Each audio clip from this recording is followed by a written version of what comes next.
ഞാൻ ഡോക്ടർ സ്വപ്ന പ്രസന്നൻ. പെട്ടെന്നൊരു ദിവസം ഷുഗർ ടെസ്റ്റ് ചെയ്യുമ്പോൾ അളവ് 140 അല്ലെങ്കിൽ 150 കാണുമ്പോൾ നമ്മൾ പലരും പേടിക്കാറുണ്ടല്ലേ. അയ്യോ, എനിക്ക് പ്രമേഹം വന്നോ എന്ന് ചിന്തിച്ച് നിരാശരാകുന്നവർ നിരവധിയാണ്. എന്നാൽ പ്രമേഹം പെട്ടെന്നൊരു ദിവസം കടന്നു വരുന്ന ഒന്നല്ല. പൂർണ്ണമായ പ്രമേഹത്തിലേക്ക്, എന്നുവെച്ചാൽ ടൈപ്പ് 2 ഡയബറ്റിക്കിലേക്ക് എത്തുന്നതിന് മുൻപ് നമ്മുടെ ശരീരം തരുന്ന ഒരു യെല്ലോ സിഗ്നലാണ് അഥവാ മുന്നറിയിപ്പാണ് പ്രീ ഡയബറ്റിക് എന്ന് പറയുന്നത്. ഏറ്റവും സന്തോഷകരമായ കാര്യം എന്തെന്നാൽ പ്രമേഹം വന്നാൽ അത് നിയന്ത്രിക്കാനേ പറ്റുള്ളൂ. എന്നാൽ പ്രീ ഡയബറ്റിക് ഘട്ടത്തിലാണ് നിങ്ങളെങ്കിൽ അത് പൂർണ്ണമായും റിവേഴ്സ് ചെയ്ത് പഴയ പോലെ സാധാരണ നിലയിലേക്കാക്കാൻ സാധിക്കും. എന്താണ് ഇൻസുലിൻ റെസിസ്റ്റൻസ്? വ്യായാമം ചെയ്തിട്ടും വയർ മാത്രം ചാടുന്നത് എന്തുകൊണ്ട്? പ്രമേഹത്തിലേക്ക് എത്തുന്നതിന് മുൻപ് ശരീരത്തിൽ വരുത്തേണ്ട പ്രധാന മാറ്റങ്ങൾ എന്തൊക്കെ? ഈ കാര്യങ്ങളാണ് ഞാൻ ഇന്ന് വളരെ ലളിതമായി സംസാരിക്കുന്നത്. വീഡിയോ പൂർണ്ണമായും കാണുക. കൂടുതൽ ആളുകളിലേക്ക് ഈ അറിവെത്തുന്നതിനായി ലൈക്ക് ചെയ്യാനും ചാനൽ സബ്സ്ക്രൈബ് ചെയ്യാനും മറക്കരുത്. പ്രീ ഡയബറ്റിക് എന്ന് പറയുന്നത് ആദ്യം തന്നെ എന്താണ് എന്നുള്ളത് നമുക്ക് മനസ്സിലാക്കാം. രക്തത്തിൽ ഗ്ലൂക്കോസിൻ്റെ അഥവാ ഷുഗറിൻ്റെ അളവ് സാധാരണ നിലയിലേക്കാൾ കൂടുതലും എന്നാൽ പ്രമേഹമെന്ന് ഉറപ്പിക്കുന്ന അളവിലേക്ക് എത്താത്തതുമായ അവസ്ഥയാണിത്. ലാബ് പരിശോധനയിൽ ഇത് എങ്ങനെ തിരിച്ചറിയാം? ഫാസ്റ്റിംഗ് ബ്ലഡ് ഷുഗർ വെറും വയറ്റിലെ പരിശോധന 100 മുതൽ 125 mg/dl വരെയാണെങ്കിൽ അത് പ്രീ ഡയബറ്റിക് ആണ്. 126 മുകളിലായാൽ അത് പ്രമേഹം ഡയബറ്റിക്കിലൊക്കെ എത്തിച്ചേരും. HbA1c കഴിഞ്ഞ 3 മാസത്തെ ശരാശരി ഷുഗറാണ് HbA1c എന്ന് പറയുന്നത്. 5.7% മുതൽ 6.4% വരെയാണെങ്കിൽ അത് പ്രീ ഡയബറ്റിക് ആണ്.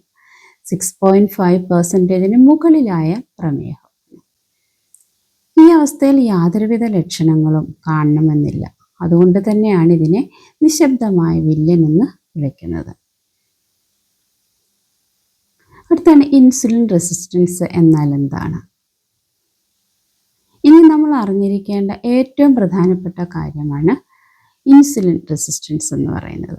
നമ്മൾ കഴിക്കുന്ന ഭക്ഷണം ഗ്ലൂക്കോസ് അഥവാ പഞ്ചസാരയായി മാറി രക്തത്തിൽ എത്തുന്ന ഈ ഗ്ലൂക്കോസിനെ നമ്മുടെ ശരീരത്തിലെ കോശങ്ങൾക്ക്, സെൽസിന് ഊർജത്തിനായി കൊടുക്കാൻ സഹായിക്കുന്ന ഹോർമോണാണ് ഇൻസുലിൻ.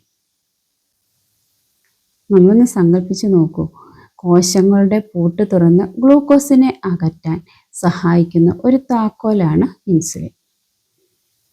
എന്നാൽ നമ്മൾ അമിതമായ കാർബോഹൈഡ്രേറ്റും മധുരവും ഒക്കെ കഴിക്കുമ്പോൾ രക്തത്തിലെ ഷുഗർ കൂടുകയും അത് നിയന്ത്രിക്കാൻ പാൻക്രിയാസിന് അമിതമായ ഇൻസുലിൻ ഉൽപ്പാദിപ്പിക്കുകയും ചെയ്യും. പതുക്കെ ഈ താക്കോൽ പൂട്ടിൽ കൃത്യമായി തിരിയാതെയാകും. അതായത് കോശങ്ങൾ ഇൻസുലിനോട് പ്രതികരിക്കാതെയാകും. അതിനെയാണ് ഇൻസുലിൻ റെസിസ്റ്റൻസ് എന്ന് പറയുന്നത്. ഫലമോ രക്തത്തിൽ ഷുഗറും ഇൻസുലിനും ഒരുപോലെ വർദ്ധിക്കുന്നു. ശരീരം ക്ഷീണിക്കുകയും ചെയ്യും. പലരും ചോദിക്കുന്നൊരു പരാതിയുണ്ട്, ഡോക്ടറെ എനിക്ക് കൈയും കാലും ഒക്കെ മെലിഞ്ഞിട്ടാണ്, പക്ഷെ വയർ മാത്രം ചാടുന്നു, എന്താണ് കാരണം?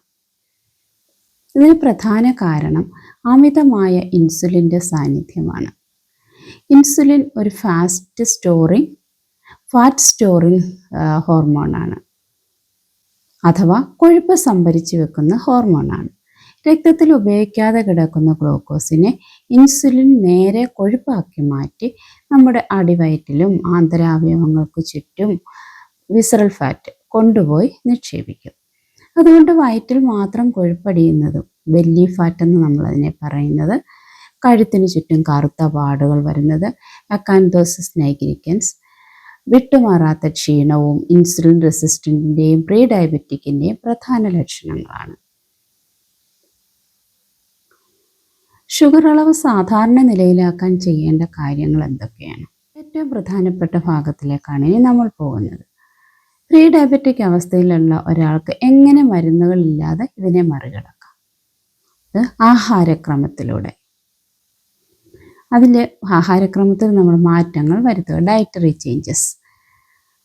റിഫൈൻഡ് കാർബോഹൈഡ്രേറ്റ്, മൈദ, വെള്ളയരി, ബേക്കറി പലഹാരങ്ങൾ എന്നിവയെല്ലാം ഒഴിവാക്കുക.